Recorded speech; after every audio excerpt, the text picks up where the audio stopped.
We're back. You're watching the Jersey City Show. Pat O'Melia here. You know who you are. The name game. I'm sure you knew about the fire. You read about it on Grant Avenue. Tragic. Family of four.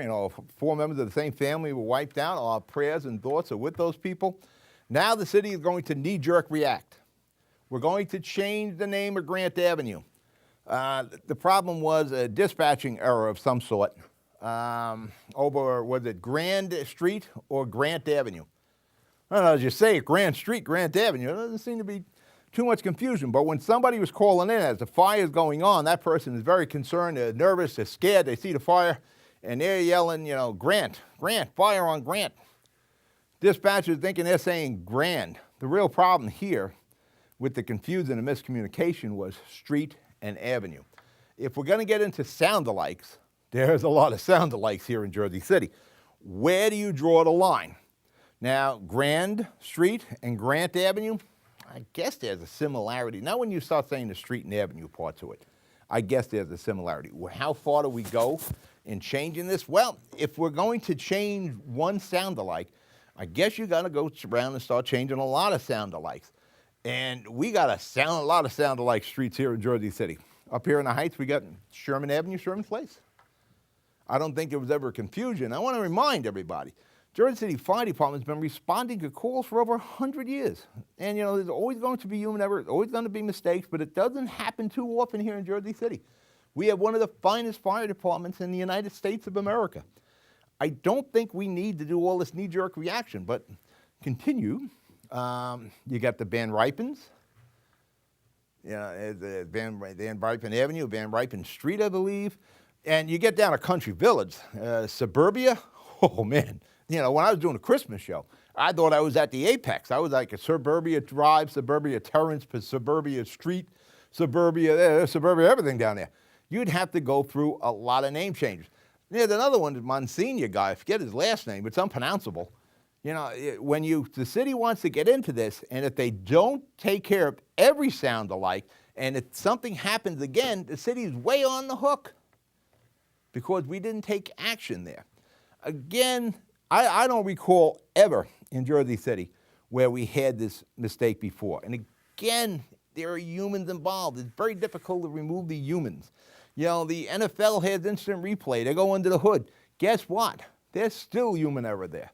And we'll always have human error. But, I don't think we need to knee-jerk because there's a lot of expense to going through a name change, not just a street sign. Your checkbooks, your address, everything you have has that address on it. Just think about when you move. But one of the things we need to do is put that document SWAT team together I spoke of before. I'm going to meet with Tom DeGeese, and Bill O'Day had a hand in this, where the county and the municipalities get together and they go and help these people get their documents back, bank books, driver's license, social security card, whatever paperwork, passports, all these things, as you have to try to restart your life from the disaster of a fire. There are many things that scare me. Fire is one of them. And again, our thoughts and prayers go out. But, if you wanted to correct this, there's steps we could take without making wholesale changes to names. Diction comes in handy. Lack of accents come in handy, but there's not much you can do about the person making the call. But the dispatch has got to be very precise and say street, avenue.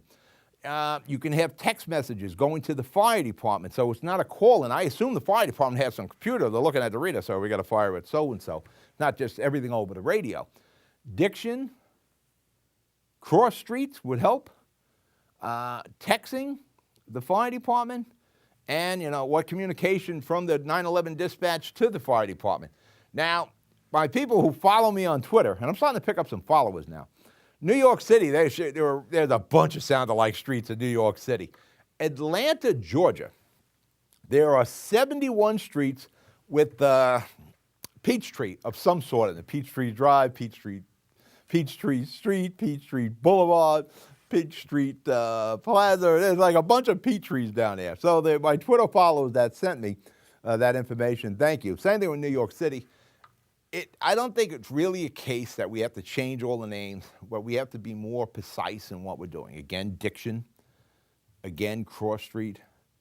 Again, the actual name, not just, Grant. Is it Grant Avenue? Is it Grand Street? sending a text message, and I assume in the fire department, it's been years since I've been in the firehouses, again, son of a Jersey City firefighter, pretty sure they got a computer terminal there that they're getting a text message on there saying, you know, there's a fire at so-and-so. Again, trying to lessen the confusion. But again, our thoughts and prayers go out for the loss of the 4 family members in the horrible fire on Grant Street. I just did it, Grant Street, Grant Avenue. Again, our thoughts and prayers, and hopefully we never have that happen again. All right, we're going to break for commercial. You're watching the Jersey City Show. We'll be right back.